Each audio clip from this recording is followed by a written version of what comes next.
My name is Emily Bennett, 28 years old, and I just overheard something I was never meant to hear. After 10 years of building my photography career in New York, I returned to my suburban Connecticut hometown for my father Richard's 60th birthday. Growing up as the middle child between my glamorous older sister Stephanie and my parents' golden boy Jason was never easy. But nothing prepared me for the moment I paused outside the kitchen door and heard Stephanie whisper to our mother, "Can't wait for Emily to leave." I smiled sadly and quietly shut the door, feeling like an outsider all over again. If you've ever felt like you don't belong in your own family, let me know where you're watching from in the comments. Hit that like and subscribe button if you've ever had to fake a smile when you're breaking inside. Trust me, what happened next changed everything. The 2-hour drive from my Brooklyn apartment to my childhood home in Fairfield County felt like traveling through a time portal. As I steered my compact rental car down familiar streets, past manicured lawns and colonial-style houses, my stomach tightened with each mile. 10 years is a long time to stay away from the place you grew up, but not long enough to forget why you left. I pulled into the curved driveway of the 2-story white colonial with black shutters that had been home for 18 years. The house looked exactly the same, my father's pride and joy, with its perfect landscaping and freshly painted trim. Mom's hydrangeas still lined the walkway, their blue blooms nodding in the June breeze. It was like a perfect postcard of suburban American success, and I had always felt like a smudge on that perfect picture. Taking a deep breath, I grabbed my duffel bag and the carefully wrapped present for Dad from the passenger seat. The heavy glass doorknob felt cool and familiar in my hand as I pushed open the front door. "Hello?" I called out, my voice sounding strange in the formal entryway with its polished hardwood floors and grandfather clock that had been keeping time since before I was born. Family photos lined the walls, dozens of them in matching frames. I noticed immediately that the ones featuring me were minimal compared to Stephanie's wedding portraits and Jason's graduation photos. "Emily. You're here." My mother Diane appeared from the kitchen, wiping her hands on a dish towel. At 58, she still maintained the same sleek blonde bob and slim figure that had made her the envy of the neighborhood moms. She gave me a quick hug, her familiar perfume, Chanel No. 5, unchanged since my childhood, enveloping me momentarily. "Your father's out back grilling. Stephanie and the kids should be here any minute." "It's good to see you, Mom," I said, trying to mean it. There was always this formal quality to our interactions, like distant relatives at a funeral rather than mother and daughter. "Let me look at you," she said, holding me at arm's length. "Still so thin. Are you eating enough in the city? And your hair, it's so artsy." The way she said artsy made it sound like a communicable disease. "I'm eating fine, Mom. The haircut's new, clients seem to like it." I self-consciously touched my asymmetrical bob, dyed a deep auburn that complemented my hazel eyes. In New York, it was unremarkable. In Fairfield, Connecticut, it might as well have been a mohawk. "Well, it's different, that's for sure. Your old room is ready," I put fresh linens on the bed. "Why don't you take your things up and then come say hello to your father?" As I climbed the familiar stairs, memories flooded back. Me at 12, crying on these steps after being left out of Stephanie's birthday sleepover. At 16, stomping up to my room when my parents barely acknowledged my photography award while they'd thrown a party for Jason's soccer trophy the week before. My childhood bedroom had been preserved like a museum exhibit. The pale blue walls, the white desk where I'd edited my first photographs, the twin bed with its patchwork quilt. The only change was that most of my photography posters had been taken down, replaced by generic landscapes. The bookshelves still held my collection of photography books, gathering dust. I set my bag on the bed and pulled out the framed photograph I'd brought for my father, a black and white landscape of the Brooklyn Bridge at dawn, one of my first professional pieces to be featured in a gallery. Would he even want it? I wondered. I'd sent my parents invitations to every exhibition I'd ever had. They'd never shown up. The sound of children's laughter floated through the open window. I looked out to see my father Richard in the backyard, his hair now completely silver but his tall frame still strong and straight.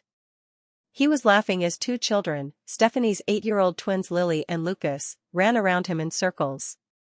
And there was Stephanie, stepping out of her gleaming SUV, looking like she'd just stepped out of a catalog for affluent suburban motherhood.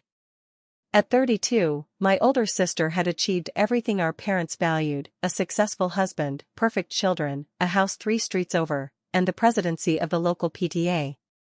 Her blonde hair was styled in a sleek bob similar to our mother's, and she wore white capri pants without a wrinkle or stain despite having 2 active children. Taking another deep breath, I headed downstairs and out to the backyard. There she is. My father's face lit up with genuine pleasure, and for a moment, I felt a spark of hope. He crossed the lawn in 4 long strides and wrapped me in a bear hug that smelled of charcoal and the same aftershave he'd used my entire life. My Emmy's finally home. Hi, Dad, I said, returning his embrace. Happy almost birthday. Best present I could ask for, he said, his blue eyes crinkling at the corners. Let me look at my girl. New York must agree with you, you're glowing. Thanks, Dad. I felt a warm rush of affection. Maybe this weekend wouldn't be so bad after all. Emily. Stephanie's voice cut through the moment. She approached with a practiced smile, air-kissing near my cheek. You finally made it. We were starting to wonder if you'd back out at the last minute. I said I'd be here, I replied, trying to keep my tone light. I wouldn't miss Dad's big day. Auntie Emily. The twins ran over, more out of curiosity than affection since they barely knew me. I'd only seen them a handful of times since their birth. Hey, guys. You've gotten so big. I crouched down to their level. Last time I saw you, you were barely out of diapers. We're 8 now, Lucas informed me solemnly. I lost 2 teeth last week. That's amazing, I said. I bet the tooth fairy was generous. $5 per tooth, Lily said proudly. Mommy says it's because we brush extra good. I raised an eyebrow at Stephanie. $5 per tooth seemed excessive, but it was typical of her competitive approach to parenting. Kids, go wash up for dinner, Stephanie instructed. Grandpa's almost done with the burgers. As the twins raced inside, Stephanie turned back to me. So, how long are you staying exactly? Until Monday morning, I replied. I have a client shoot on Tuesday. That's good, she said with that same plastic smile. I mean, it's good you can stay for the whole weekend.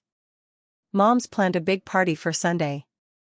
I could already feel the undercurrent of tension building, but before I could respond, the back gate opened and Jason bounded in. At 24, my younger brother was still the golden boy, handsome, charming, and, as far as my parents were concerned, incapable of doing wrong. He'd recently graduated from business school and landed a job at a prestigious firm in Hartford. Emmy. He swept me up in an enthusiastic hug, spinning me around once. Look what the wind blew in. The famous New York photographer graces us with her presence. Despite everything, I had to laugh. Jason had always been easier to deal with than Stephanie.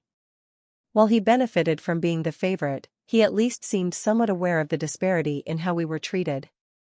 Put me down, you goof, I said, punching his arm lightly when he set me on my feet. You're looking annoyingly successful. Look who's talking, he grinned. I saw your spread in that magazine last month. Very fancy. You saw that?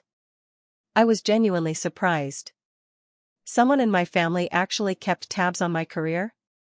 Of course. I have a Google alert set up for my big sis.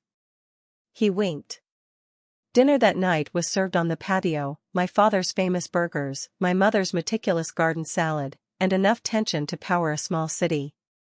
Conversation stayed firmly in safe territory, the twins' school achievements, Jason's new apartment, local gossip about neighbors I barely remembered. So Emily, my mother said as she passed the salad bowl, are you seeing anyone special in the city? The dreaded question.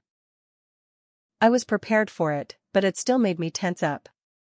Not at the moment, I replied. I've been focused on building my portfolio and client list.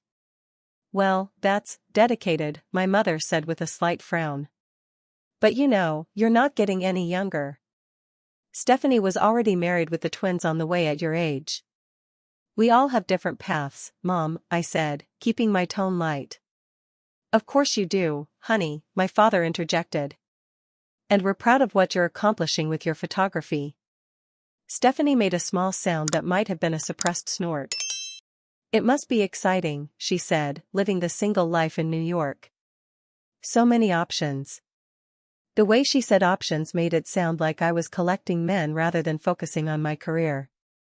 It has its moments, I replied neutrally. How's Mark?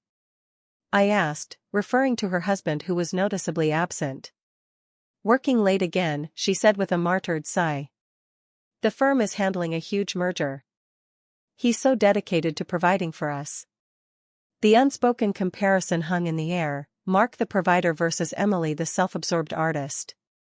After dinner, I helped clear the table while Stephanie supervised the twins' dessert portions with military precision. Back in my room, I unpacked the rest of my things and found my old camera, a Canon film camera my father had given me for my 16th birthday, still in the desk drawer. It was the one genuine connection we'd shared, his interest in photography that had sparked my own passion. I sat on the edge of the bed, turning the camera over in my hands, and wondered not for the first time why I had come back. What was I hoping to find? Acceptance? Understanding?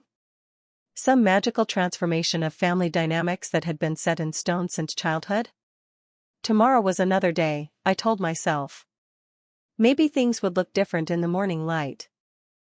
I woke at dawn, a habit from years of catching early morning light for photo shoots. The house was silent as I padded downstairs in bare feet, savoring the rare moment of solitude in my childhood home. The kitchen was immaculate as always, my mother couldn't go to bed with a dirty dish in sight. I started a pot of coffee and stood by the window, watching the sun rise over the backyard where I'd spent countless hours as a child, often alone with my camera while Stephanie had friends over and Jason was surrounded by his teammates. You always were an early riser. I turned to see my father in the doorway, still in his pajamas and robe, his silver hair standing up in tufts. Morning, Dad, I smiled.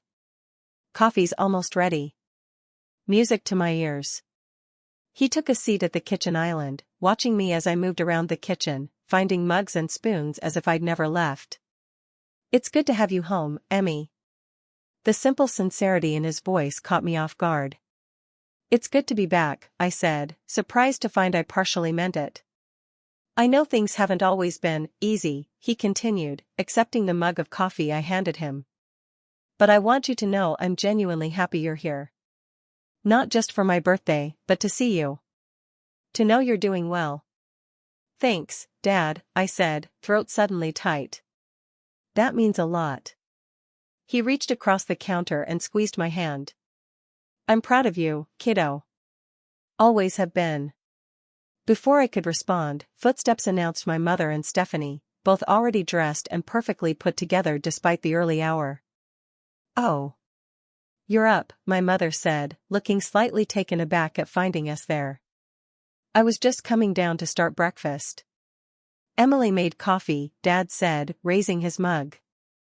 I see that. Mom's smile was stiff as she surveyed the kitchen, no doubt checking for any disturbance to her perfect order. I thought we'd have Belgian waffles this morning. Stephanie's bringing over her waffle maker. It makes the most perfect heart shapes. Sounds great, Mom, I said. Can I help with anything? Oh no, we have our system, Stephanie interjected smoothly. Mom does the batter, I handle the cooking. It's our Saturday tradition when the kids stay over. I could set the table? I offered. It's already done, Mom said. I said it last night before bed. Of course she did. Well, I'm going to grab a shower then, I said, recognizing when I wasn't needed. As I headed upstairs, I heard Stephanie's voice, too low to make out the words, followed by my mother's gentle laughter. Another inside joke I wasn't part of. After showering and changing into jeans and a simple blouse, nothing too artsy that might invite commentary, I returned downstairs to find breakfast in full swing. The twins were devouring heart-shaped waffles topped with strawberries cut into perfect fans, while Jason scrolled through his phone between bites. "There she is," my father said warmly. "Saved you a plate, Emmy." "Thanks, Dad." I slid into the empty chair beside him, noticing that the seat placed me directly across from Stephanie, who was fussing with Lucas's napkin.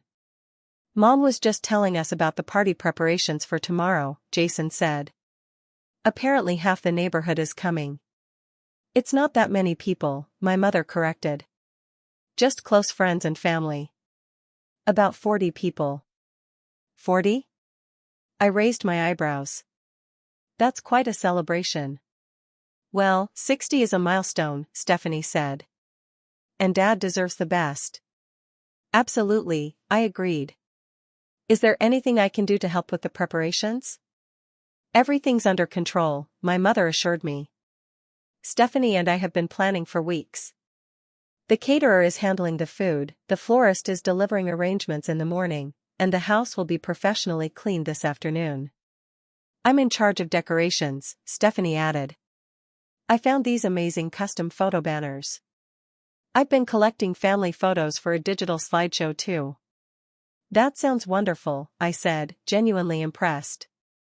"If you need any help with the photo editing, I'd be happy to." "No need," Stephanie cut me off. "I've already sent everything to the printer. They have graphic designers who handle all that." "Oh. Okay." I focused on my waffle, trying not to feel dismissed. "Emily could take pictures at the party," my father suggested. "That's something special she could contribute." My mother and Stephanie exchanged a quick glance. "Actually," my mother said carefully, "we've hired a photographer. A very good one from Stephanie's friend's wedding. We want you to be able to enjoy yourself, dear, not work." "Right," I said, swallowing my disappointment. "That makes sense." After breakfast, the house transformed into party preparation central. My mother directed the cleaning service with military precision while Stephanie spread photos and decorative items across the dining room table. I offered help multiple times but was politely but firmly sidelined. Eventually, I retreated to the living room where the twins were watching a movie. "What are you guys watching?"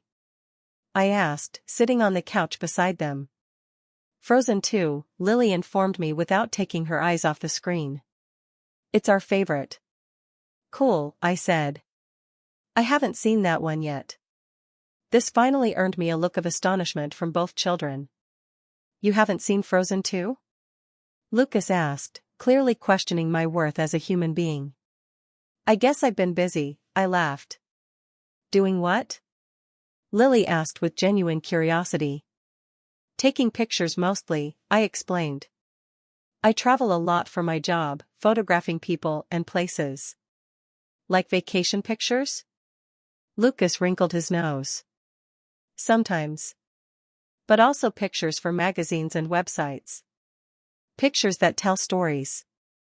"Can you show us?" Lily asked, suddenly interested. I pulled out my phone and showed them some recent shots. A cityscape of Manhattan at twilight, portraits from a fashion shoot, street scenes from my neighborhood in Brooklyn. "These are pretty," Lily conceded. "But where are the people smiling?" I laughed. "Not every picture needs people smiling at the camera. Sometimes it's more interesting to catch people in real moments, when they don't know they're being photographed." "Can you teach us?" Lucas asked, eyes bright with interest. "Sure," I said, warming to the idea. "I have my camera in my room." "We could." "Kids. Time for swimming lessons." Stephanie appeared in the doorway, already changed into a casual but perfectly coordinated outfit for poolside viewing. "Go get your suits on." "But Mom," Lucas protested, "Aunt Emily was going to teach us about pictures." "Maybe another time," Stephanie said firmly. "We can't miss lessons, you have your assessment next week." "Sorry, guys," I said as they trudged off reluctantly. "Maybe when you get back?" "They'll be pretty tired after swimming," Stephanie replied.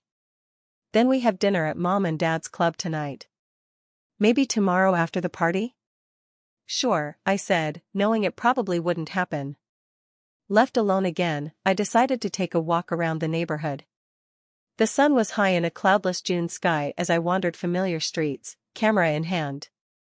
I passed the park where I'd spent countless hours as a teenager, trying to capture just the right angle of sunlight through the oak trees.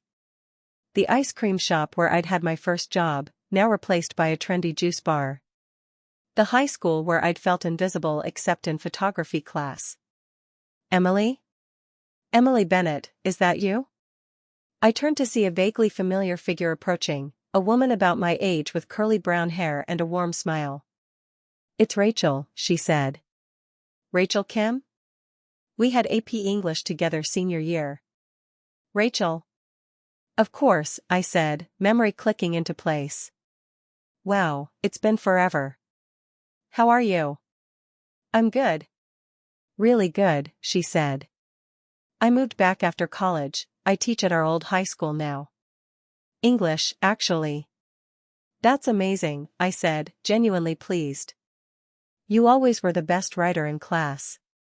And you were always sneaking off to the darkroom, she laughed. I've seen your work in magazines. You're really making it happen. The simple acknowledgement of my career from someone from my past felt startlingly good. Thanks, I said. It's been a journey, but I love what I do. Oh, let me introduce you, Rachel said, gesturing to the man who had been patiently waiting beside her. This is Michael, my boyfriend. Nice to meet you, I said, shaking his hand. You too, Michael smiled. Rachel's shown me some of your photography online. Really impressive stuff. Are you in town for long? Rachel asked. Just the weekend. It's my dad's 60th birthday. That's right. I saw your mom at the grocery store last week. She was buying, like, every flower they had. Rachel laughed. She mentioned the big party. Your sister's been planning it for months, apparently. So I've heard, I said, trying to keep my tone light. How is everyone? Rachel asked. Your brother just finished business school, right? Your mom told mine he got some fancy job in Hartford. Everyone's doing well, I said automatically. Jason's job is going great. Stephanie's twins are getting so big. Your family must be so proud of all three of you, Rachel said warmly. Your mom always talks about her successful children whenever she runs into my mother. I blinked in surprise. She talks about me too? Rachel gave me an odd look. Of course. Last time they ran into each other at the salon, your mom was showing off that magazine with your photo essay about Brooklyn neighborhoods. She carried it in her purse. I struggled to reconcile this information with the mother who seemed barely interested in my career. That's surprising.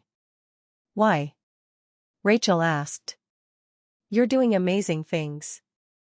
Your whole family seems to have the success gene. I guess I just didn't realize she was paying attention, I admitted. After saying goodbye to Rachel and Michael, I walked slowly back to the house, turning over this new information. My mother, proud enough of my work to carry it around? It didn't fit with the woman who had dismissed my career as a phase for years. As I approached the house, I heard voices from the open kitchen window. I paused on the pathway, not intending to eavesdrop until I heard my name. Don't see why Emily couldn't have just come for the party and left, Stephanie was saying. A whole weekend is so disruptive. She hasn't been home in years, my mother replied, her voice lower. Your father wanted her here for more than just a few hours. Well, she's making everything more complicated, Stephanie continued. The twins are already off their routine, asking about her camera and New York. And you know how she gets, always so sensitive about everything. I know, dear, my mother sighed. Let's just get through this weekend. For your father's sake. I stood frozen on the path, the familiar ache of exclusion washing over me. So I was a disruption. An inconvenience to be tolerated. The revelation about my mother carrying my magazine suddenly seemed like a fluke, or worse, just something to brag about to her friends without any real pride behind it. Taking a deep breath, I walked around to the back door instead, entering through the sunroom to avoid the kitchen.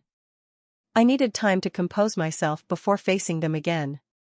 The weekend stretched ahead like an endurance test, and I was already exhausted. Sunday morning arrived with the chaos of final party preparations. The house filled with delivery people bringing flowers, food, and decorations. I offered help anywhere I could, but was repeatedly assured everything was under control. I found the twins in the family room, looking bored as Stephanie arranged their outfits for the party later. "Hey guys," I said. "Still want to learn about photography?" Their faces lit up. Yes. I pulled out my camera, a professional Nikon that immediately captured their attention. "This looks complicated," Lucas observed. "It's not so bad once you learn the basics," I assured him. Photography is all about light and timing, capturing the perfect moment. I showed them how to hold the camera, explained the basics of composition, and let them take turns snapping pictures around the room. "Now let's try something more interesting," I suggested. "Let's capture some of the party preparations. You can document behind the scenes." The kids were delighted with this mission, carefully composing shots of flower arrangements and food platters, giggling as they captured candid moments of the adults rushing around. "Look at this one I took of Grandpa." Lily showed me a surprisingly good shot of my father adjusting his tie in the hallway mirror, his expression thoughtful. "That's really good, Lily," I said, genuinely impressed. "You've got a natural eye. What's going on in here?" Stephanie appeared in the doorway, frowning slightly. "Kids, you need to get ready. Guests will be arriving in 2 hours. Mom, look at our pictures," Lucas exclaimed, holding up my camera. "Aunt Emily is teaching us photography." Stephanie's lips thinned slightly. "That's nice, but we don't have time for this right now. You both need baths before you change into your party clothes." "But Mom," Lily began. "No arguments," Stephanie cut her off. "Go upstairs now. I've laid out your special party outfits on your beds." As the twins trudged upstairs, Stephanie turned to me. "I appreciate you entertaining them, Emily, but we have a schedule to keep. They have piano practice after the party, and if they get too excited now, they'll be overtired later." "They're just having fun, Steph," I said. "They're really interested in photography." "They're interested in whatever new thing is in front of them," she said dismissively. "Last week it was paleontology because they watched Jurassic Park. The week before it was astronomy." "Maybe," I conceded. "But they have good instincts for composition. Especially Lily." "We already have them in so many activities," Stephanie sighed. "Tennis, piano, swimming, French tutoring. There are only so many hours in a day." Before I could respond, Jason burst into the room, grinning widely. "Guess who's coming to the party," he announced. "Megan." "Your girlfriend?" I asked. Jason had mentioned her briefly the day before, a woman he'd been dating for a few months who worked as a pastry chef. "Yes. She wasn't supposed to be able to make it because of a catering job, but it got postponed. And wait until you hear the best part, she's offering to make Dad's birthday cake. She's amazing at these sculptural cake designs." "That's wonderful," Stephanie exclaimed, her entire demeanor changing. "Mom will be thrilled." She was worried about the bakery cake not being special enough. I watched as Stephanie immediately pulled out her phone to call our mother with the news, her excitement palpable. Within minutes, my mother had rushed in from the garden, full of questions about this cake and effusive gratitude for Jason's girlfriend's offer. "What a lovely, thoughtful girl," my mother gushed. "Jason, she sounds absolutely perfect." The contrast to the reception of my offer to help with photography wasn't lost on me. I slipped away as they continued praising the as-yet unseen cake and the as-yet unmet girlfriend, feeling once again like an afterthought in my own family. Seeking solitude, I found myself in the attic, a space I'd often retreated to as a teenager. Dusty boxes and forgotten furniture created a labyrinth of memories. In one corner, I found what I was looking for, stacks of old photo albums and storage bins labeled family photos. Settling cross-legged on the floor, I opened the earliest album I could find. Baby pictures of Stephanie, perfect and blonde even then. A few pages later, my own infant face appeared, looking serious and watchful even at 6 months old. Then Jason, always surrounded by adoring faces in every shot. As I flipped through the years, a pattern emerged. Stephanie front and center at dance recitals and beauty pageants, my parents beaming beside her. Jason dominating the sports pages, trophy after trophy. And me, usually off to one side, often looking slightly out of place, sometimes not present at all in key family moments. One photo particularly caught my eye, my high school graduation. While there were dozens of images of Stephanie's graduation 2 years earlier, and would later be even more of Jason's, my milestone was documented in just 3 photos. In one, I stood awkwardly beside my parents, my mother's smile tight, my father's attention clearly on something out of frame. I remembered that day clearly. I'd been awarded a prestigious photography scholarship, announced during the ceremony. My parents had nodded politely when I told them, then immediately shifted the conversation to Jason's upcoming baseball tournament. As I continued through the albums, the evidence mounted. Birthday celebrations, elaborate parties for my siblings, quiet dinners for me. Christmas mornings, piles of presents for them, practical gifts for me. Family vacations where I appeared in perhaps 1 or 2 photos, usually taken by someone else because I was the designated family photographer from an early age. "What are you doing up here?" I looked up to find Jason standing at the top of the attic stairs, watching me with a curious expression. "Just looking through old photos," I said, closing the album in my lap. "Feeling nostalgic, I guess."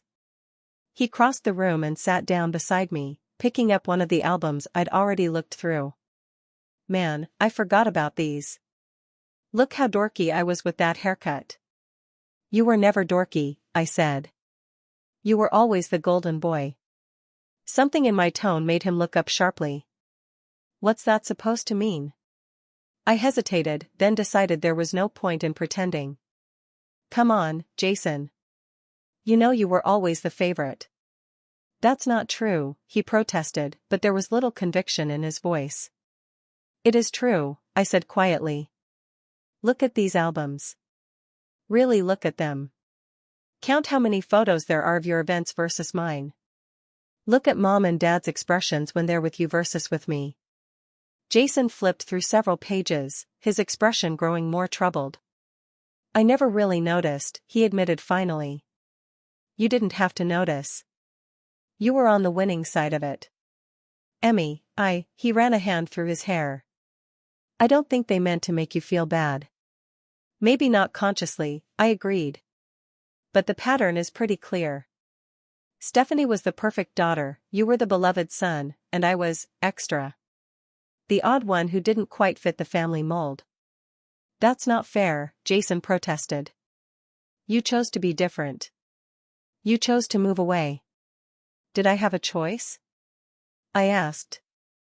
"I was different. My interests were different. My personality was different. And every time I tried to share my accomplishments or my passion, I was politely acknowledged and then the conversation moved on to you or Stephanie." Jason was silent for a long moment. "I never saw it that way," he said finally. "That's just how they are," I said, echoing words I'd heard throughout my childhood whenever I'd questioned the disparity in how we were treated. "I'm not saying they don't love me. I'm just saying they never knew what to do with me." "Have you ever talked to them about this?" he asked.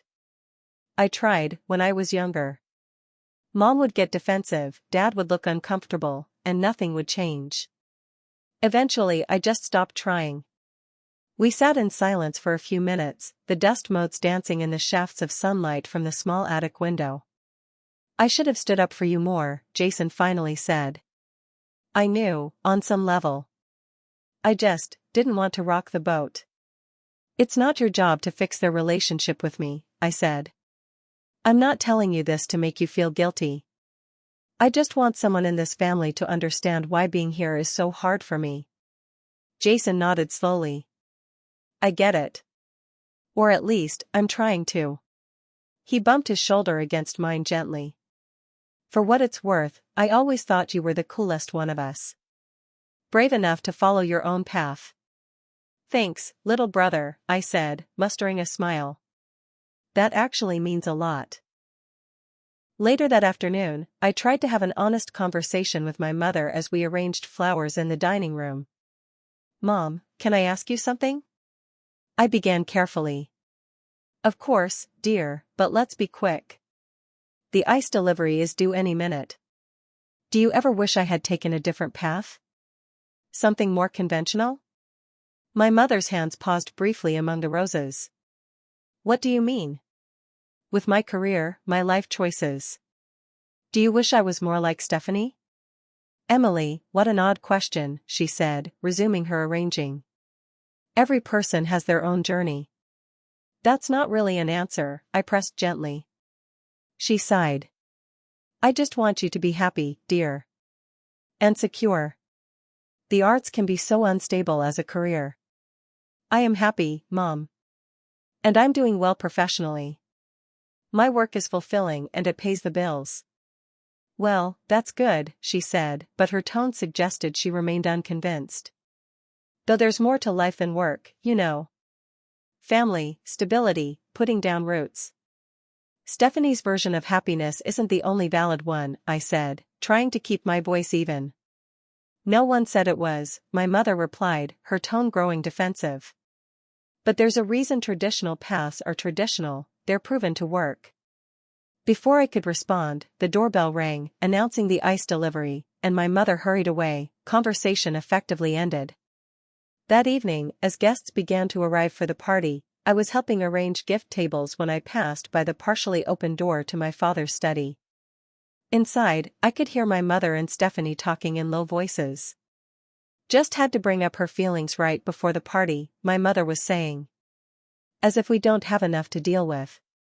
That's Emily, Stephanie replied. Always making everything about her. I just don't understand why she can't accept that we have different values, my mother continued. Not everyone is meant to live the bohemian artist life. At least she'll be gone tomorrow, Stephanie said with an audible sigh.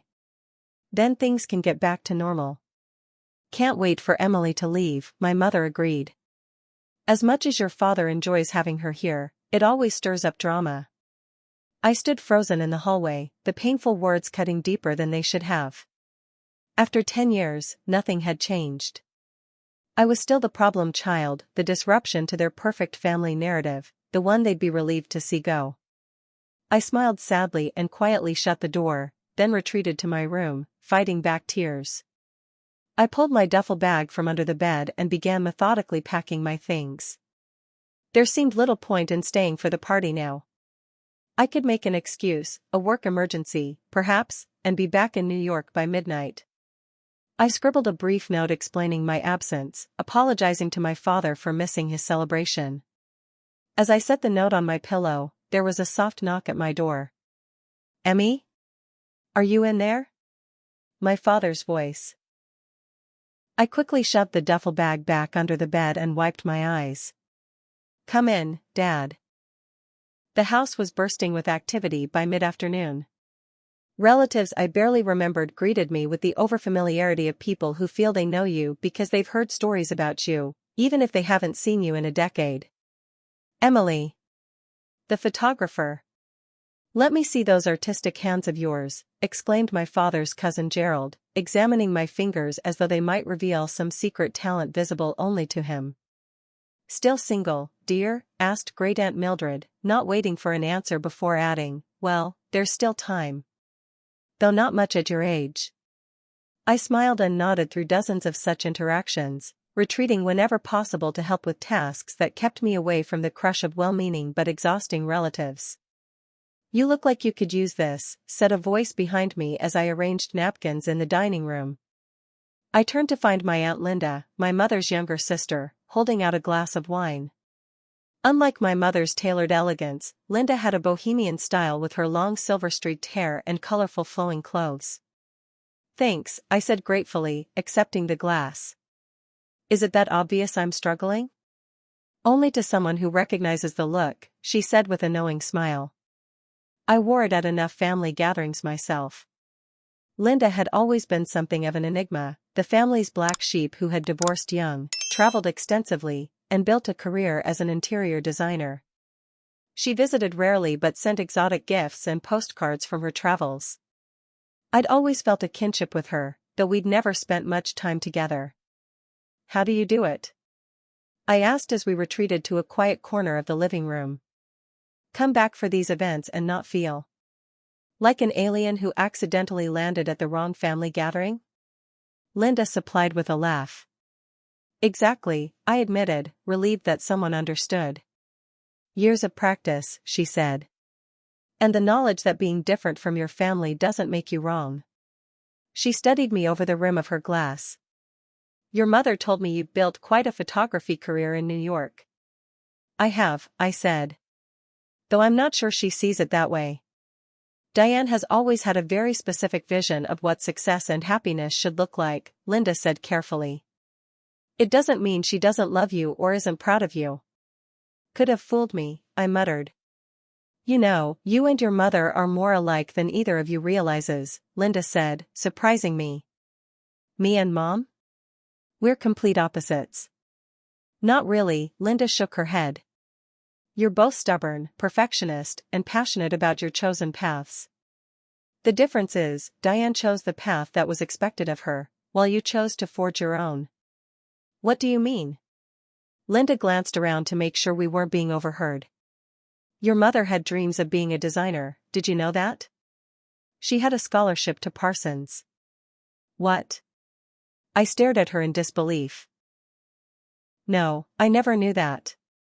She gave it up when she met your father. Her parents, our parents, made it very clear that a stable marriage was more important than a creative career. She chose the safe route, the approved route."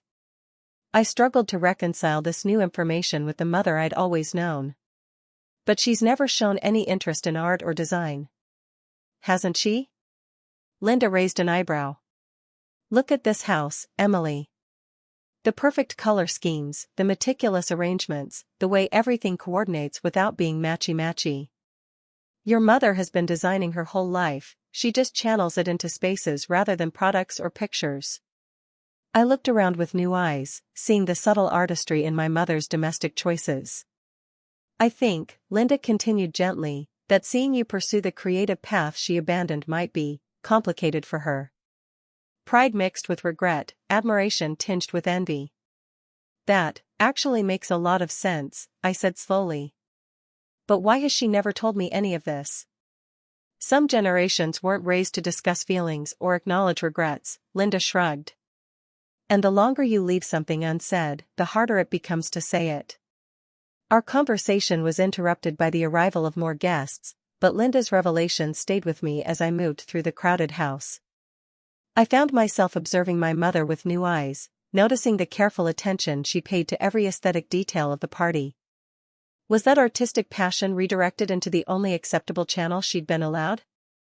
As I helped arrange a flower display that had been knocked askew, I spotted several of my extended family members admiring a framed photograph on the wall, one I recognized as mine, from a series I'd done on New England coastal towns. I hadn't realized my parents had framed or displayed any of my work. "Emily took that," I heard my father's cousin Margaret telling another guest. "She's quite accomplished, you know. Had an exhibition in Manhattan last year." "The whole family is so proud," added Uncle Robert, who I doubted could have named a single one of my professional achievements before today. "Always knew she had a special eye." I moved away before they noticed me, a strange feeling washing over me. Had I misjudged how my extended family viewed me? Had I been so focused on feeling like an outsider that I'd failed to notice the genuine admiration some of them had for my path? As the house filled with more guests, I found myself retreating to my father's study for a moment of quiet. The room was lined with bookshelves and smelled of leather and his pipe tobacco. I noticed a section of one shelf I'd never paid attention to before, a collection of photography books I'd sent him over the years, each one carefully placed in chronological order. Beside them was a stack of magazines and newspaper clippings featuring my work, neatly preserved in plastic sleeves. "He keeps everything you've ever published," said a voice behind me. I turned to see a young woman I didn't recognize, petite with short dark hair and a warm smile. "I'm sorry?" I said. "Your dad," she clarified. "I'm Megan, by the way. Jason's girlfriend. Your dad showed me his collection of your work when I first came over for dinner. He was so proud he practically made me look at every single photograph." "Really?" I said, struggling to reconcile this information with my perception of my father's modest interest in my career. "Oh yes," Megan nodded. "He goes on and on about his daughter, the famous photographer. Actually made me a bit nervous about meeting you. You sounded so accomplished and impressive the way he described you." "I had no idea," I admitted. "He's always been supportive, but I never realized he was following my career so closely." "Are you kidding? He has Google alerts set up for your name. Anytime you're published anywhere, he knows about it immediately." I felt a lump forming in my throat. All these years, I'd assumed my family's relative silence about my career meant disinterest or disapproval. Could I have been wrong? Megan and I chatted for a while longer, and I found myself warming to her immediately. Unlike the polished perfection Stephanie embodied, Megan was refreshingly genuine, with flour still under her fingernails from the cake she'd been working on all afternoon. "I feel like I should warn you," she said conspiratorially, "being the newcomer in this family isn't easy. Everything seems so perfect on the surface." "Tell me about it," I laughed. "I grew up here and still felt like the newcomer." "Jason talks about you a lot," she said. "He really admires you, you know. Says you're the brave one who escaped the golden cage." Before I could respond, we heard a commotion in the hallway, Stephanie's voice, raised in frustration. Megan and I exchanged glances and moved to the study door. Through the crack, I could see Stephanie gesturing animatedly to our mother, her face flushed with anger. "I can't believe she's still here," Stephanie was saying. "After all the drama she caused yesterday, questioning everything about how we've raised the twins, making Mom feel guilty about her parenting." "Stephanie, lower your voice," my mother urged, glancing around nervously. "Guests will hear you." "I don't care," Stephanie hissed. "I've had it with her holier-than-thou attitude, coming back after all these years and judging us for the choices we've made while she's been off living her bohemian lifestyle." "Your father wanted her here," my mother reminded her. "It's his birthday." "Well, I for one can't wait for Emily to leave," Stephanie declared. "Things are always so much more peaceful without her disrupting our family dynamics." I felt Megan's hand on my arm, a gesture of silent support. I smiled sadly and quietly shut the study door, not wanting to hear more. "I'm sorry," Megan whispered. "That was awful." "It's nothing I haven't heard before," I said, though the words still stung. "I've always been the square peg in my family's round hole." "For what it's worth," Megan said, "I think what you've done with your life is amazing. Taking the risk to pursue your passion, building a career on your own terms. Not everyone has that courage." Her sincere admiration touched me deeply. "Thank you," I said. "That means a lot." I excused myself and went upstairs to my room, the weight of Stephanie's words pressing down on me. I sat on the edge of my bed, considering my options. I could leave now, avoid the party entirely, drive back to New York and put this whole weekend behind me. I'd already packed my bags in anticipation of this very scenario. I pulled out a notepad and began writing a farewell note to my father, apologizing for missing his celebration but explaining that it was better for everyone if I left. As I wrote, tears blurred my vision. Why was it still so painful after all these years? Why did I still crave the acceptance and understanding of people who seemed constitutionally incapable of giving it?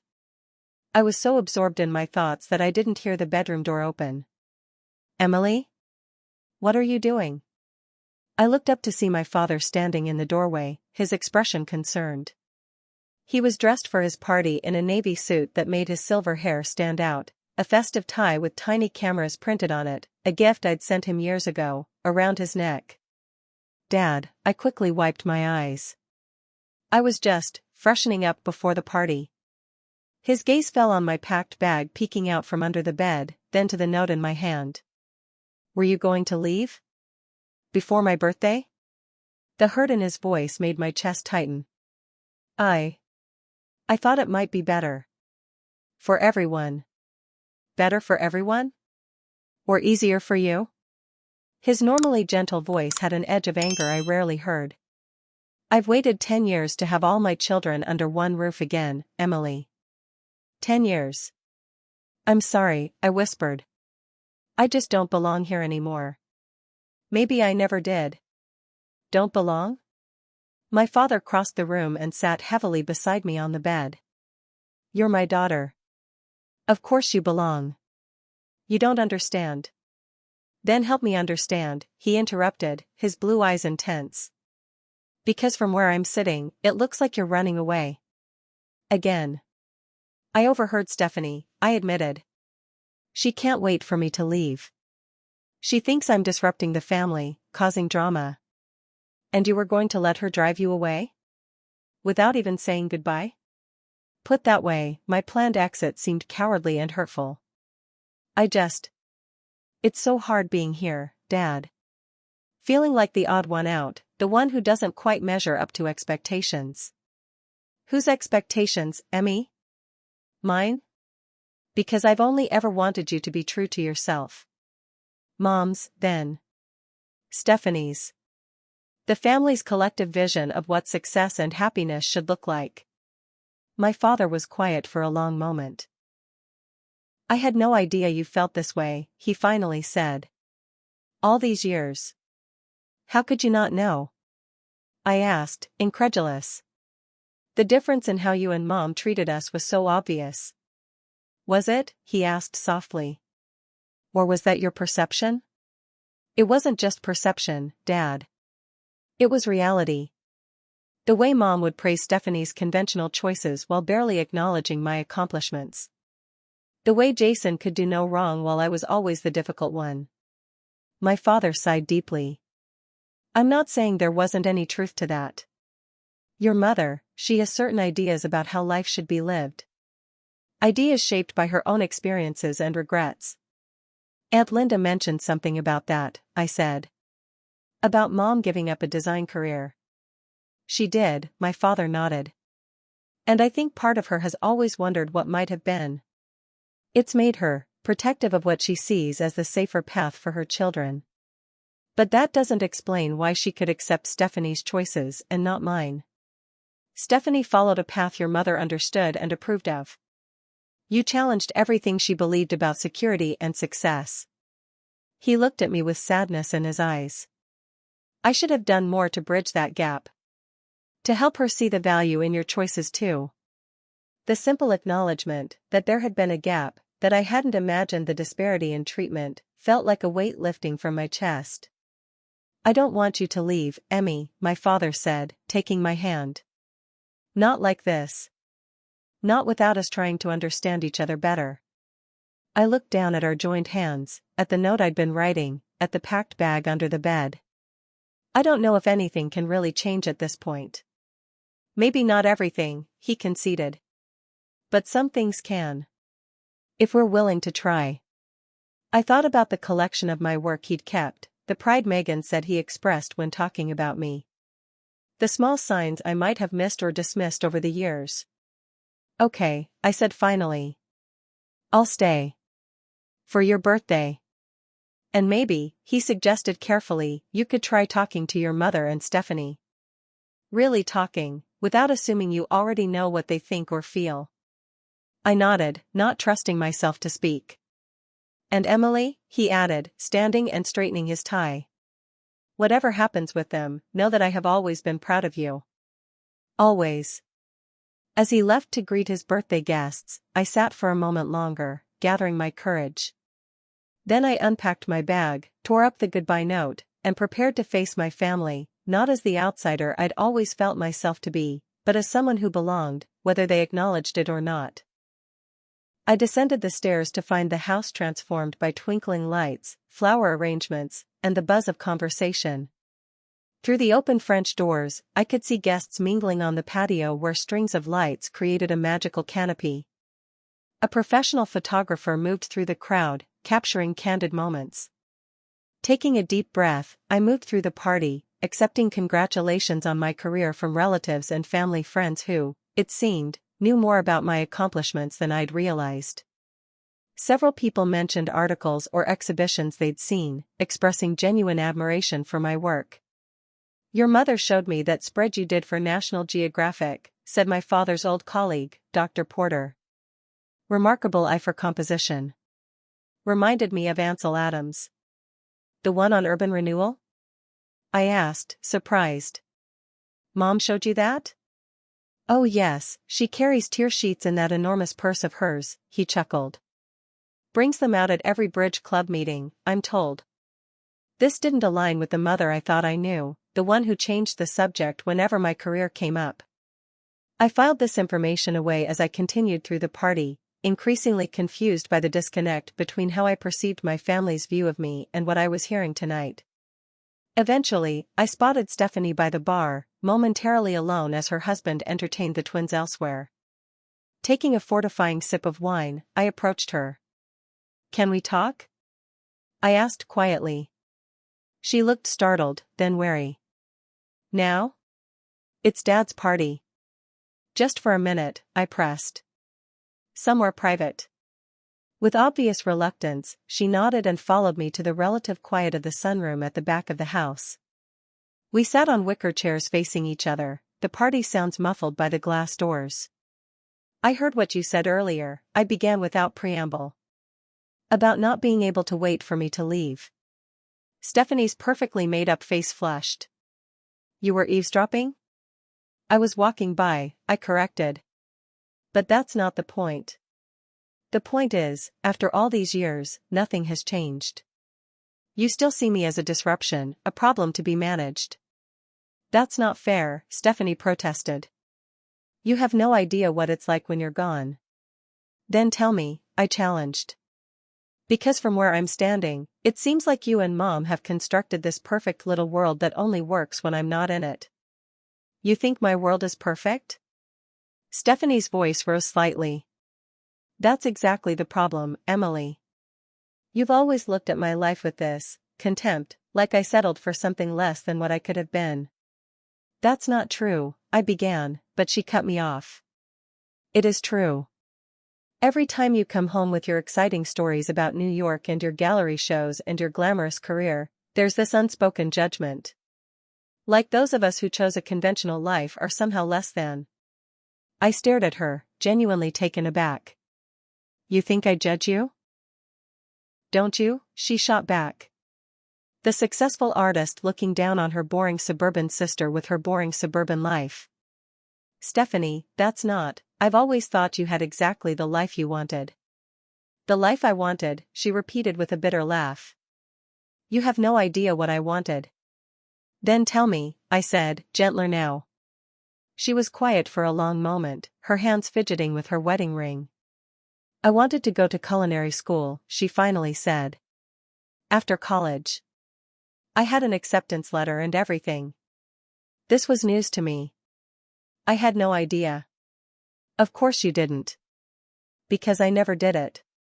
Mom and Dad had already paid for my business degree, and Mom made it very clear that a practical career was the responsible choice. That artistic pursuits were fine as hobbies but not as careers." I thought about what my father and Aunt Linda had told me about my mother's abandoned design ambitions. "So you gave up cooking?" "I did what was expected," Stephanie said. "Got the corporate job, married Mark, had the kids, bought the house 3 streets over. The perfect daughter following the perfect plan." "And you resent me for not doing the same," I realized. "I resent you for having the courage I didn't," she admitted, her voice barely audible. "For choosing your passion over their approval." The revelation stunned me into silence. All these years, I'd assumed Stephanie's perfect life was exactly what she'd wanted, that she shared our mother's values and vision completely. The idea that she might envy my choices had never crossed my mind. "I had no idea you felt trapped," I finally said. "I'm not trapped," she said quickly. "I love my children. I love Mark. I don't regret my family." "But you regret not pursuing your own path." She didn't answer directly. Do you know how exhausting it is, being the good daughter? Always meeting expectations, never disappointing anyone? You got to be the rebel, the one who broke free. I've had to be the one who stayed, who kept everything together, who never rocked the boat. I'm sorry, I said, and meant it. I never saw it that way. I always thought you had it easier, being the favorite. Being the favorite comes with its own price, Stephanie said. The pressure never to fall short of their image of you. We sat in silence for a moment, the years of misunderstanding between us finally exposed. For what it's worth, I said eventually, I think you would have been an amazing chef. A small, sad smile crossed her face. I still cook when I can. Nothing fancy, but the twins like my special pancakes on Sundays. It's not too late, you know, I suggested. To pursue it in some way. Maybe, she conceded. Someday. Before we could continue, the sunroom door opened and our mother appeared, looking harried. There you are. Everyone's looking for you both. They're about to bring out your father's cake and, she stopped, sensing the tension in the room. What's going on? Emily and I were just talking, Mom, Stephanie said, standing up. About what? Our mother's eyes narrowed suspiciously. I took a deep breath. About misunderstandings. And perceptions versus reality. What does that mean? Mom asked. It means, I said, finding my courage, that I'm tired of feeling like the family disappointment.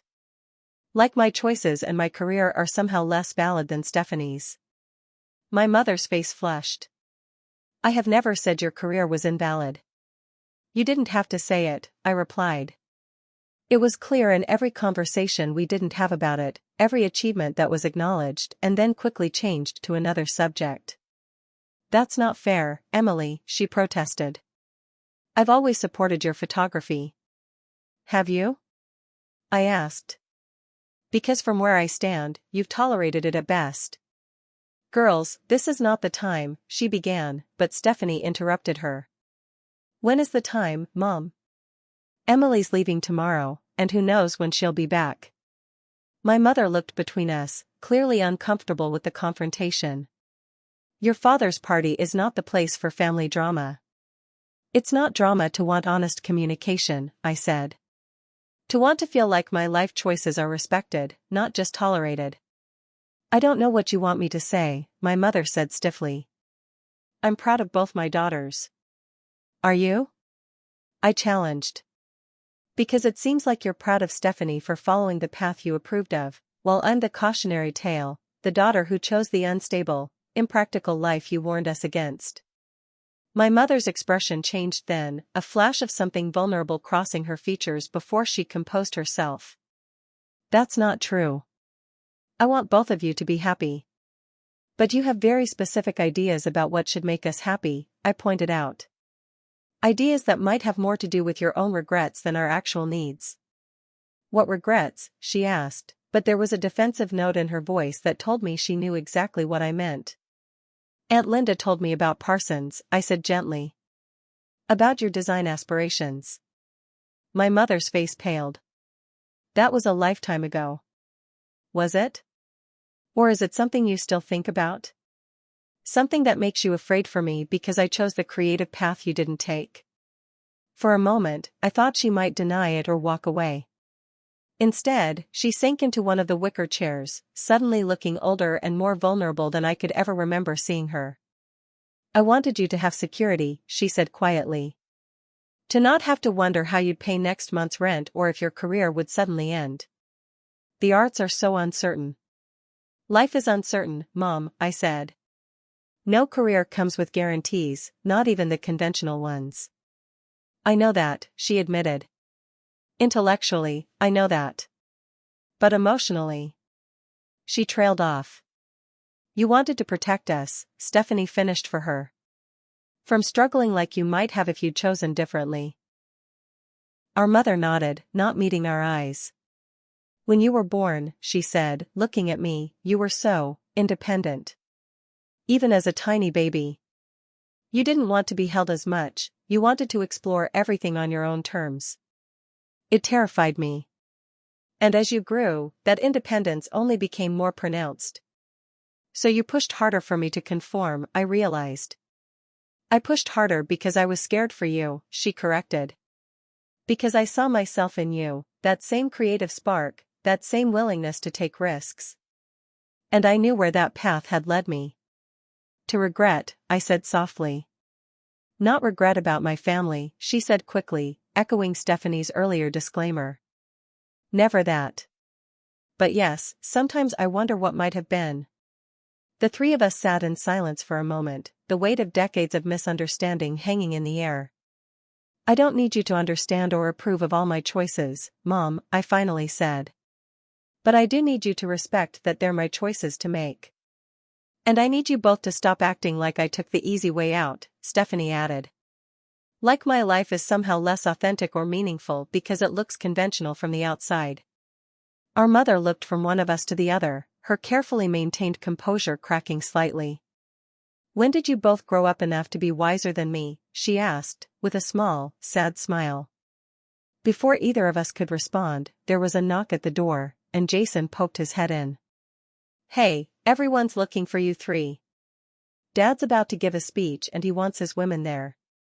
We'll be right there, our mother said, standing and straightening her dress, visibly pulling herself back together. As we moved to follow her, Stephanie caught my arm.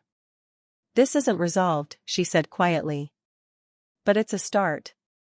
I nodded. A start.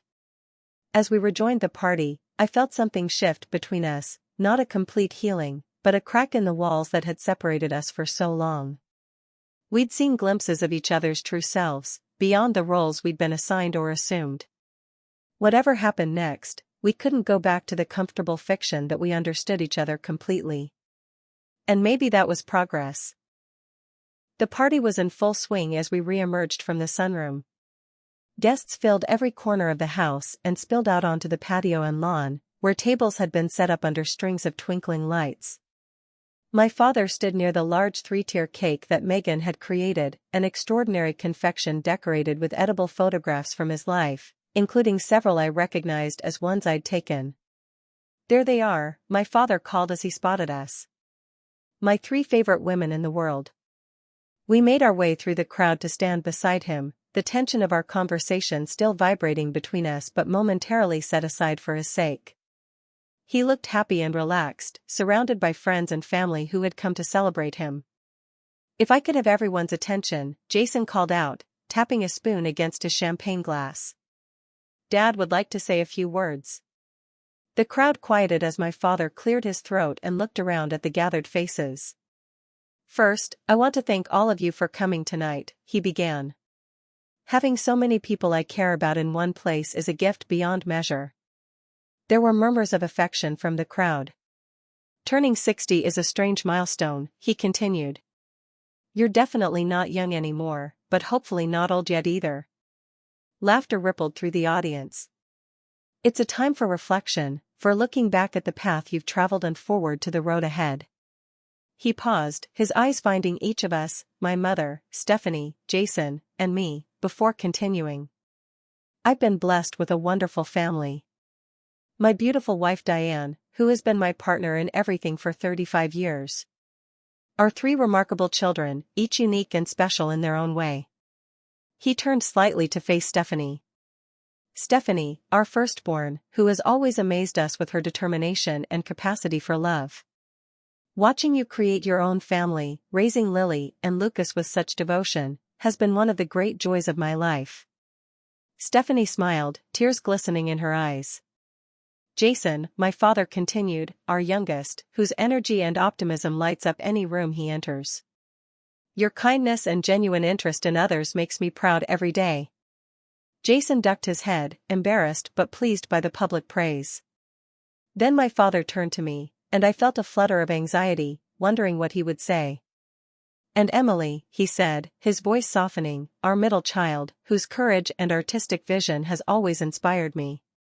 You've shown me that there are many ways to live a meaningful life, and that following your passion takes a special kind of bravery.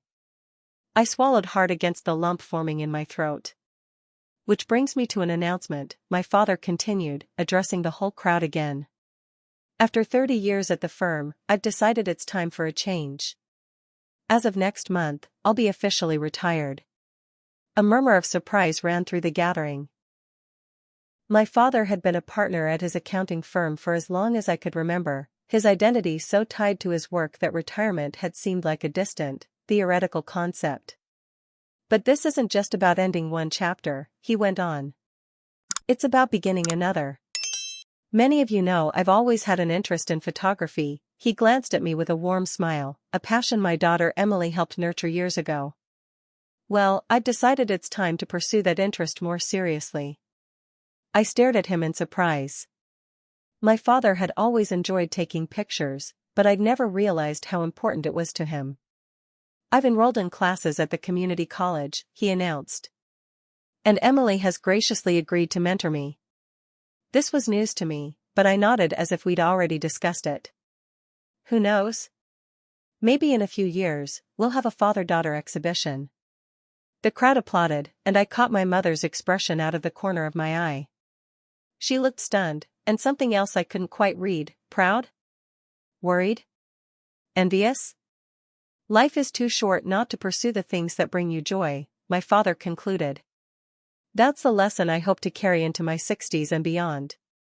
So thank you all for being part of my journey so far, and I hope you'll stay for the next chapter.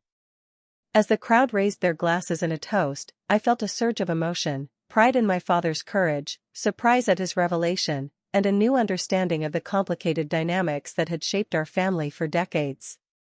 After the speech and cake cutting, guests began to circulate again. I found myself face to face with my mother, who had been unusually quiet since my father's announcement. Did you know about this? She asked me. No, I admitted. It's as much a surprise to me as to you. She nodded, her expression thoughtful. He's always admired your work, you know.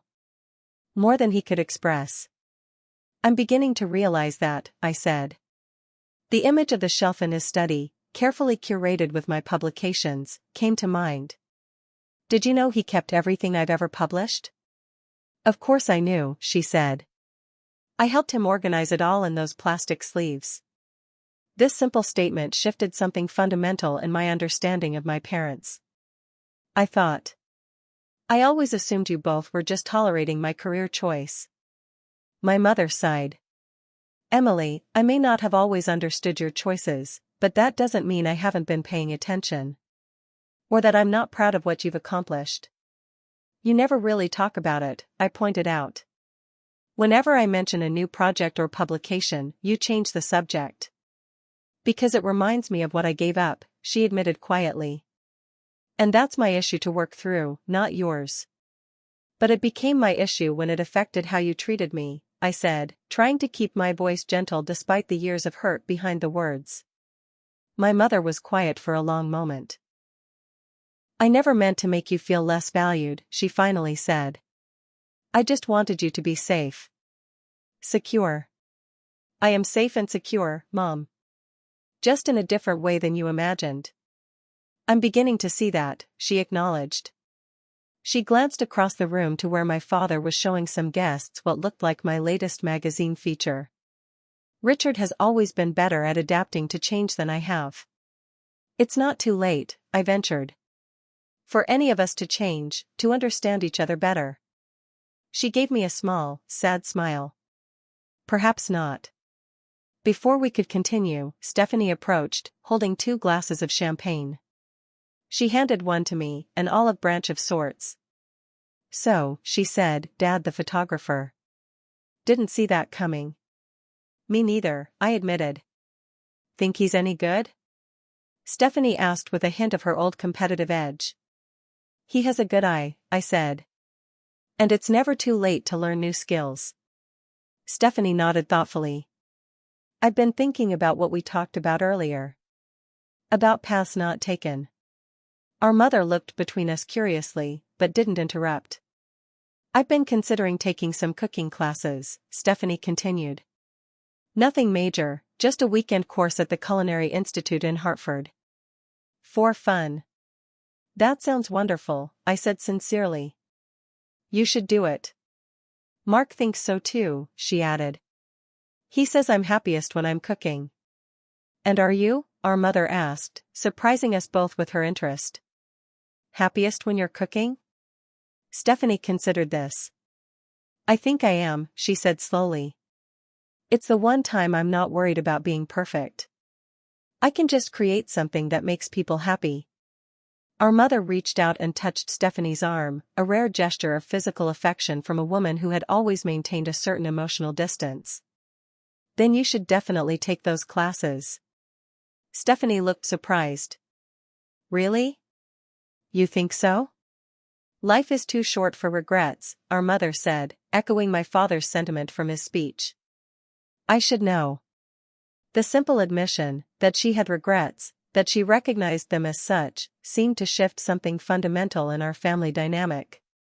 For the first time, I felt like we were seeing each other not as the roles we'd been assigned or assumed, the perfect daughter, the rebel, the matriarch maintaining standards at any cost, but as three women with our own desires, fears, and unfulfilled dreams. I'm not sure I know how to do this, my mother admitted quietly. How to be different than I've always been. None of us do, I told her. We're all figuring it out as we go. Stephanie laughed suddenly. God, can you imagine what the neighbors would say?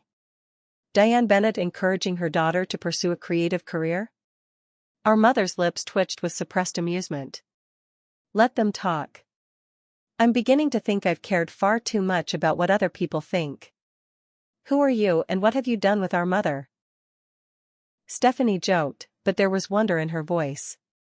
As the party continued around us, something new began to take shape, not forgiveness exactly, not yet, but understanding. The recognition that behind the perfect facades we'd all maintained were complex, flawed people trying their best with the tools they had. The evening progressed, filled with toasts and stories and laughter. I found myself documenting it all through my camera lens, capturing moments of genuine connection that had previously been rare in our family gatherings, my father's arm around my mother's waist as they thanked guests for coming, Stephanie showing Lily how to properly hold my camera, Jason and Megan dancing goofily on the patio to music only they could hear. When I captured my mother watching my father as he enthusiastically discussed photography with one of his colleagues, her expression was a complex mixture of pride, worry, and something that looked remarkably like longing. I snapped the picture quickly, knowing it revealed something true about her that she rarely let anyone see. Got any good ones? My father appeared at my elbow, nodding toward my camera. A few, I said. I'll send them to you when I get back to New York. Or you could show me now, he suggested. Give me a preview of what I'm in for with these photography classes. I smiled and handed him the camera, showing him how to scroll through the images I'd taken. He studied each one carefully, occasionally making appreciative noises or asking questions about composition or lighting. You have a gift, Emmy, he said when he handed the camera back. You always did, even when you were little. The way you see the world, it's special. Thanks, Dad, I said, warmth spreading through me at the simple, sincere compliment. I mean it, he insisted. I've kept every photograph you've ever sent me. Did you know that? I saw your collection in the study, I admitted. I had no idea you followed my career so closely. Of course I did, he said, looking surprised. I'm your father. Why wouldn't I pay attention to something that matters so much to you? Put that way, it seemed so simple, so obvious. Why had I assumed otherwise for so long? I thought. I hesitated, then decided on honesty. I thought you and Mom were disappointed that I didn't take a more conventional path. Disappointed? He looked genuinely shocked. Emmy, I've always been in awe of your courage. Taking the leap to pursue what you love, even when it wasn't the easy choice. Mom wasn't exactly supportive, I pointed out. Your mother has her own complicated relationship with creative pursuits, he said carefully. But that doesn't mean she isn't proud of you in her way. We've been talking about that, actually, I said. She, Stephanie, and I. About expectations and perceptions. Paths taken and not taken. My father's eyebrows rose. Well, that sounds like quite a conversation. It was illuminating, I said. And long overdue. He squeezed my shoulder. I'm glad. Family is complicated. But it's worth fighting for, don't you think? Looking around at the people gathered to celebrate him, my mother, now chatting with Megan about the cake's design, Stephanie, laughing at something Jason had said, the twins, sleepy but determined to stay up for the whole party, I had to agree. It is, I said. Worth fighting for. As the night wore on, guests began to leave in twos and threes, until only family and a few close friends remained. We gathered in the living room, shoes kicked off, ties loosened, sharing stories and memories. For the first time in years, maybe ever, I felt fully present in my family, not hovering at the edges, not playing the role of the outsider, but genuinely part of the whole. We were still flawed, still carrying the weight of old hurts and misunderstandings, but something had shifted. A door had opened that couldn't easily be closed again. When I finally went up to bed, exhausted but strangely energized, I noticed a small package on my pillow that hadn't been there earlier. It was wrapped in simple white paper with my name written in my mother's elegant script. Inside was an old leather-bound book. Opening it, I discovered it was a portfolio of sorts, filled with magazine clippings, fabric swatches, and hand-drawn design sketches, my mother's abandoned design aspirations preserved in secret all these years. A note slipped from between the pages. Emily**. Some dreams don't die, they just wait for the right time to be remembered. Maybe it's not too late for either of us to learn something new. I'm proud of you for having the courage I lacked*. Love, Mom*. I sat on the edge of the bed, running my fingers over the careful sketches and swatches, seeing my mother, really seeing her, perhaps for the first time. Not just as a parent who had disappointed me, or whose approval I had craved, but as a woman with her own complex history of choices, regrets, and dreams deferred. There would be more conversations to have, more misunderstandings to clarify, more wounds to heal. But this felt like a beginning, a first step toward the kind of family I had always wished we could be, one that made room for all of our differences and imperfections. The week after my father's birthday celebration stretched into 2, then 3, as I extended my stay in Connecticut. What had begun as an obligatory weekend visit had transformed into an unexpected opportunity for healing and connection. My first morning after deciding to stay longer, I came downstairs to find my mother at the kitchen table, coffee in hand, surrounded by the design portfolio I'd found on my pillow the night before. I hope you didn't mind me looking through this, I said, pouring myself a cup and joining her. I gave it to you, didn't I? She replied, but her tone was gentle rather than defensive. It's strange seeing all these old ideas again. Some of them seem so dated now. But some are timeless, I pointed out, gesturing to a sleek, minimalist living room concept that could have appeared in a contemporary design magazine. You had real talent, Mom. She shrugged, but I could see she was pleased by the compliment. It was a different time. Women were expected to choose family over career. It doesn't have to be either/or, you know, I said carefully. Plenty of women manage both. Now, perhaps, she conceded. Then, it felt impossible. She traced one of the sketches with her fingertip. But I don't regret my choices, Emily. I need you to understand that. I chose your father, this family. And despite everything, I wouldn't change that. I believe you, I said. But I also think it's possible to be happy with your choices while still wondering about roads not taken. She looked up at me, a flicker of vulnerability in her eyes. Is that how you feel about New York? Do you ever wonder what might have happened if you'd stayed here, followed a more traditional path? It was a fair question. Sometimes, I admitted. Usually when I'm struggling with a difficult client or worrying about paying rent during a slow month. But then I remember who I am, what makes me feel alive, and I know I made the right choice for me. My mother nodded slowly.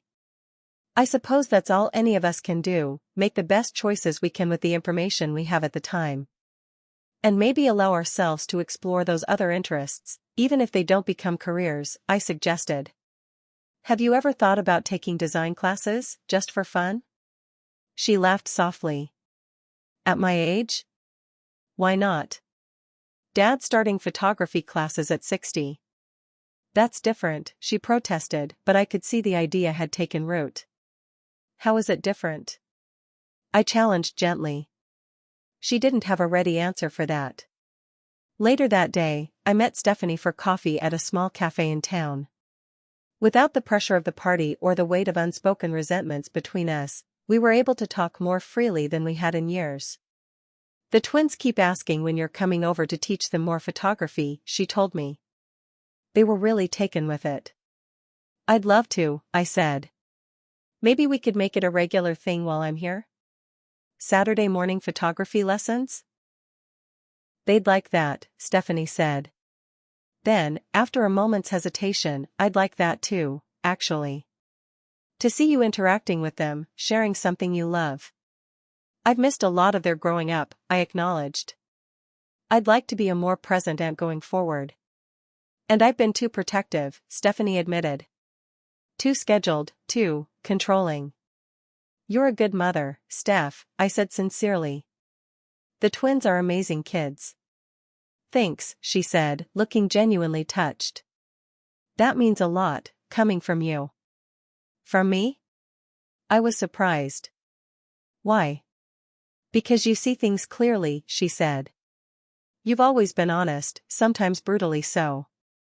If you say something, I know you mean it. I hadn't realized my sister valued my opinion that way. It was a humbling revelation. About what I said before, Stephanie continued, about culinary classes. I actually signed up yesterday.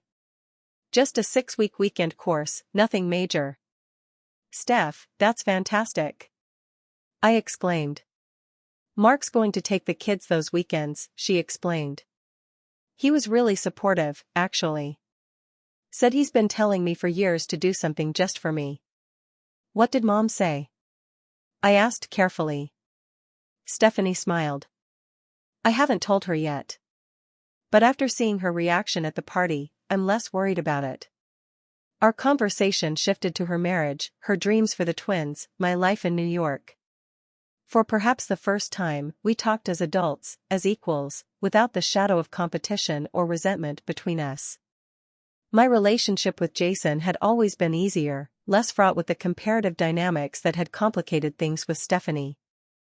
But even there, new depth emerged as we spent time together during my extended stay. I never realized how much I benefited from being the favorite, he admitted as we hiked a local trail one afternoon. It was just the water I swam in, you know? I didn't question it. You were an easy kid to love, I said.